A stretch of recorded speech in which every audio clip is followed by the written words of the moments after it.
Vídeo rápido sobre o setor elétrico, a gente vai falar de Auren e Transmissão Paulista, falar sobre os resultados, ver os números, só que mais importante até mesmo do que isso, a gente vai ver a consequência desses números, a perspectiva futura de cada uma dessas empresas, e eu vou estar dando também a minha opinião quanto a elas.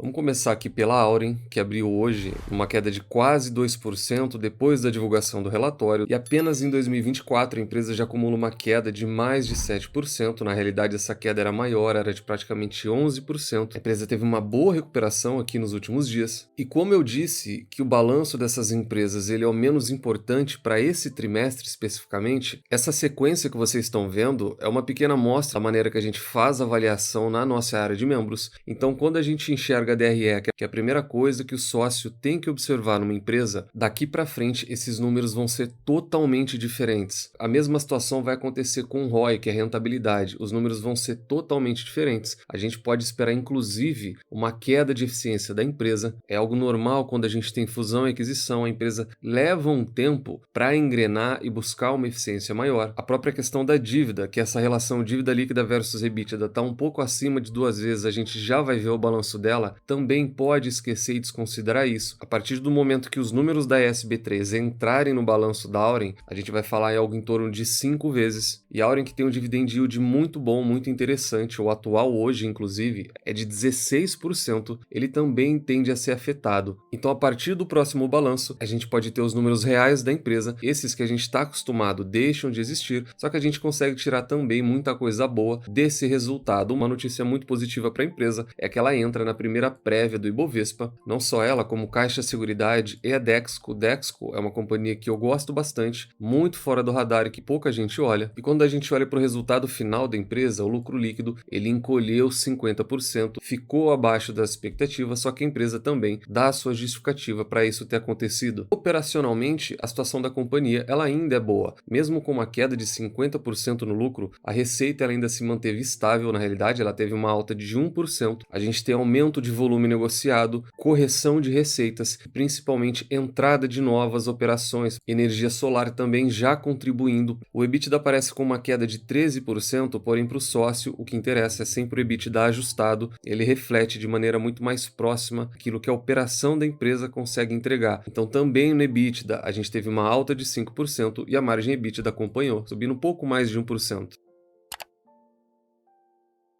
Números oficiais da companhia sempre acessem o R de todas as suas investidas, e hoje de maneira bem resumida trazendo só aquilo que é importante e essencial para o sócio, o que é destaque e o que importa para a Auren hoje. A combinação dela com a Auren, que vai criar a terceira maior geradora de energia do país, a previsão para fechar essa transação, para finalizar todo esse processo e então a gente passar a ter apenas uma empresa que é a Auren. Previsão disso é para outubro desse ano, então aqui corrigindo, muito provavelmente no terceiro trimestre, que é o próximo balanço, a gente ainda não vai ter o efeito dessa fusão e dessa sinergia. A gente vai conseguir enxergar números novos, números reais da empresa, só a partir do quarto trimestre. Mais um ponto de destaque foi a aquisição da Esfera Energia. Esse daqui vai contribuir bastante para a verticalização de negócio da Auren. E aí a gente tem aumento de produção eólica, a gente tem aumento na geração solar. E aí geração eólica, solar e comercialização também foram um ponto de destaques. Quando a gente olha para a receita da companhia, teve esse pequeno aumento, um aumento marginal, 1% superior quando a gente compara ao segundo trimestre do ano passado, mas o interessante aqui é o volume de energia comercializado, subiu 16%, e aqui a gente começa a enxergar o impacto dos novos projetos. Entrou sol do Piauí, entrou sol de Jaíba, e eles começam a ter impacto na operação e na receita da companhia. E quando a gente olha para o resultado final, o resultado financeiro da Auren nesse trimestre, a gente tem essa tabela resumida, mas essa daqui ela mostra até mesmo o que cada operação da empresa representa, e a gente começa a enxergar o efeito da diversificação de receita da empresa. Sempre na comparação anual, segundo trimestre de 24 com segundo trimestre de 23, a receita da companhia cresceu 1% e a gente teve uma queda de 7% em hidrelétrica. Hidrelétrica ainda é o carro-chefe da companhia. Sempre trouxe isso como ponto positivo da Auren. Quem tem esse tipo de operação hoje é destaque, porque é muito difícil você conseguir criar uma nova, ter licença e ter concessão para construir novas barragens. vantagem. Então a Auren sai daquilo que era a antiga CESP, que era 100% hidrelétrica, e busca hoje um portfólio muito mais diversificado, só que ainda assim a geração hidrelétrica é o carro-chefe, não só o carro-chefe, é o porto seguro da companhia para que ela possa começar a diversificar para a parte eólica e solar. A gente começa a ver receita desses dois lados entrando e contribuindo bastante. A parte de custos aumentou, faz parte do processo, mas aumentou muito pouco, apenas 4%. O EBITDA ajustado subiu 5%. Aqui vai entrar litígio, impairments e tudo mais. E o resultado final foi um lucro líquido 50% abaixo. Só que a gente consegue enxergar que operacionalmente a empresa está muito bem. E a dívida na comparação anual, porque ela já vinha subindo trimestre a trimestre, a gente tem uma disparada. Ela era de 0,3 vezes e passou a ser quase 2 vezes o EBITDA. Mas tudo normal, é previsão de execução da empresa essa mesmo. A tendência, como eu falei, é que ela atinja 5 vezes no quarto trimestre, quando a ES Brasil entrar totalmente nos números da Auren.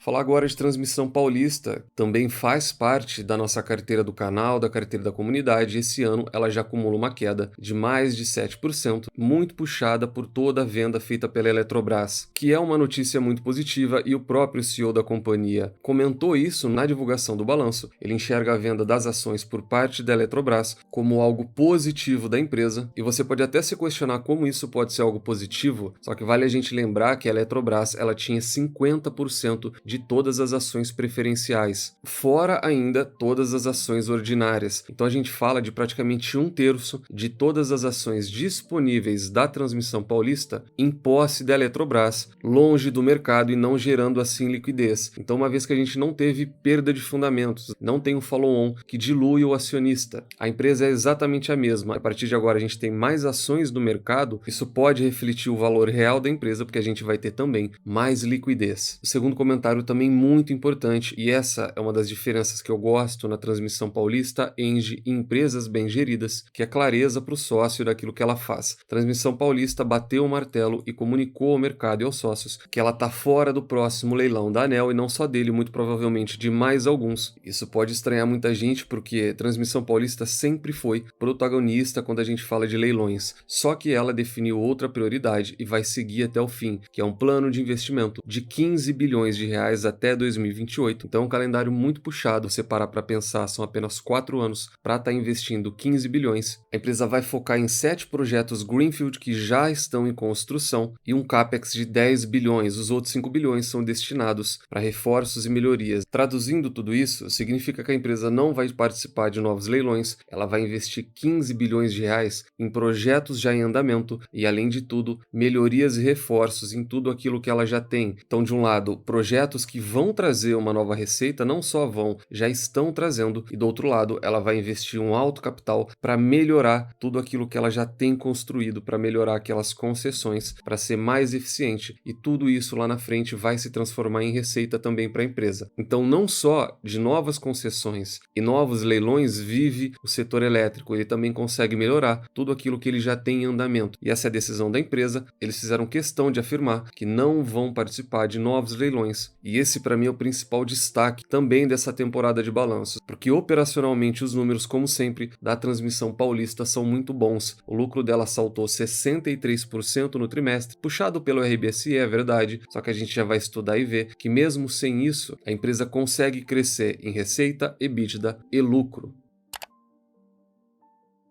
No operacional, a gente teve uma queda de disponibilidade, tanto em transmissão quanto em transformadores, só que é uma queda justificável. A empresa fala de paradas programadas, paradas para manutenção, tá aqui embaixo, para maior execução de projetos e melhorias. Na receita operacional da empresa, sempre na comparação anual, segundo trimestre de 24 com segundo trimestre de 23, a receita bruta cresceu bastante, mais de 23%, só que muito puxada também por uma alta de mais de 54% aqui na RBSE. A gente sai de 400 milhões no ano passado para quase 650 milhões nesse ano, e esse é o principal fator que joga esse lucro lá em cima, traz essa alta de mais de 60%. Aqui dá para a gente enxergar bem melhor. A receita líquida na comparação anual subiu 220 milhões de reais, só que desses 220 milhões de reais, 207 milhões de reais são da RBSE, são de recomposição. Só que quando a gente desce e olha essa receita excluindo a RBSE, então a gente tem a receita ex-RBSE, a empresa empresa cresce num ritmo menor, porém ela continua crescendo, a receita ela continua aumentando e os novos projetos e melhorias continuam fazendo efeito. Se você pegar os últimos relatórios, a situação é a mesma. Com e sem a recomposição, a empresa cresce em receita, EBITDA e lucro. Aqui embaixo em azul, a receita saiu de 512 para 526 milhões e nos primeiros 6 meses ela saiu de 1 bilhão e 23 milhões para quase 1 bilhão e 50 milhões. Então a gente tem um crescimento de 3% no trimestre. É um crescimento ok para a empresa e a gente chega na parte de endividamento, que aqui é o ponto de preocupação. A gente já traz aqui no canal, desde o ano passado, que essa dívida da empresa vai aumentar e vai aumentar de maneira brusca e ela continua subindo trimestre a trimestre, porém, algo planejado, algo muito transparente da gestão. A dívida bruta da empresa subiu 23% e a dívida líquida subiu 18%, sempre aqui na comparação anual. São mais de 2 bilhões de reais em dívida, só que 80% disso é composto de dívida de curto prazo. Então, no cronograma de amortização da empresa, ainda está tudo muito tranquilo. Quando a gente olha disponibilidades de 2,6 bilhões de reais e olha o cronograma de pagamento da empresa, dívida robusta que ela vai ter que arcar vai ser só no ano de 2028. E aqui você consegue enxergar a convergência em tudo, que é exatamente em 2028 que todo esse capex bilionário da empresa vai terminar. Você se lembra aqueles 15 bilhões de reais? E muito provavelmente em 2028 tudo isso já vai ser transformado em receita e a empresa vai conseguir dar conta de toda essa dívida. Então o círculo se fecha e você que não entendia começa a entender um pouco como a empresa faz essa gestão tanto operacional quanto gestão de caixa. Então, de maneira resumida, isso tudo se traduz em que, sempre na comparação anual aqui, a receita da empresa cresceu 25%, os custos cresceram 12%, o EBITDA da empresa saltou quase 30%, é um salto considerável, e o lucro líquido subiu 63% no período. Com essa disparada toda, a gente teve um retorno muito bom sobre equity, subiu de 16% para 26%. Isso daqui, na realidade, é algo difícil até mesmo de se manter, mas ainda assim é um ótimo resultado da empresa. E a dívida da empresa vem crescendo, só que isso é mais uma certeza que o sócio tem que ter. A dívida de Transmissão Paulista vai aumentar, porém de maneira programada, para cumprir com todos esses projetos, capex e melhorias que a empresa está fazendo. Igualmente a Auren, a gente tem números atuais que podem não continuar no caso de Transmissão Paulista. Em que sentido? Um dividend yield atual de mais de 9%, beirando aqui 2 dígitos. No comentário aqui, com todo esse capex, dificilmente ela vai manter algo próximo de 10%. A gente pode passar os próximos 2, 3 anos com o yield um pouco abaixo disso. Dívida líquida da empresa, que cava abaixo de uma vez um patamar excelente aqui, como eu trouxe agora há pouco, essa relação ela vem subindo trimestre a trimestre e a tendência é que a gente passe 3 vezes muito em breve, logo no começo do ano que vem. Isso já é algo muito esperado para o mercado. Na realidade, uma empresa tão transparente assim é algo muito bom, mesmo quando ela cortou dividendos, o efeito foi de curtíssimo prazo. Recentemente a ação estava custando 28, quase 29 reais. Na opinião da Genial, a empresa trouxe números ligeiramente acima das expectativas. Na opinião do Citi, o EBITDA da empresa superou também as expectativas. E na opinião da XP, os números foram ok, foram neutros, em linha com as estimativas da casa, e eu concordo com eles. Receita cresceu 3%, o lucro também cresceu, operacionalmente a empresa está muito bem e ainda tocando projetos bilionários que lá na frente vão resultar numa nova receita.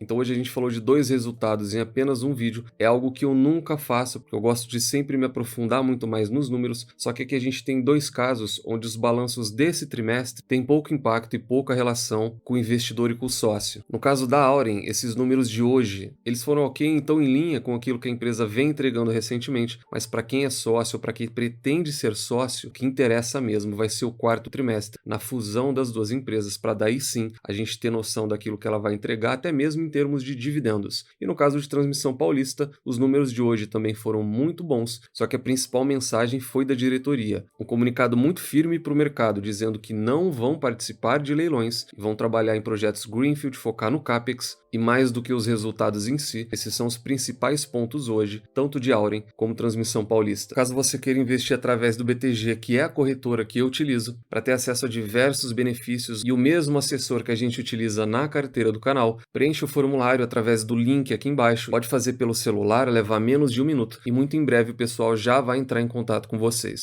Nunca se esqueçam das 3 chaves do sucesso. Encontre excelentes empresas a preços atrativos, com uma excelente gestão e nunca mais as vendam. Tranque as 7 chaves. O Valor Investing foi e ainda é a melhor maneira do investidor pequeno e individual multiplicar o seu capital na Bolsa de Valores. Nos vemos no próximo vídeo e até lá.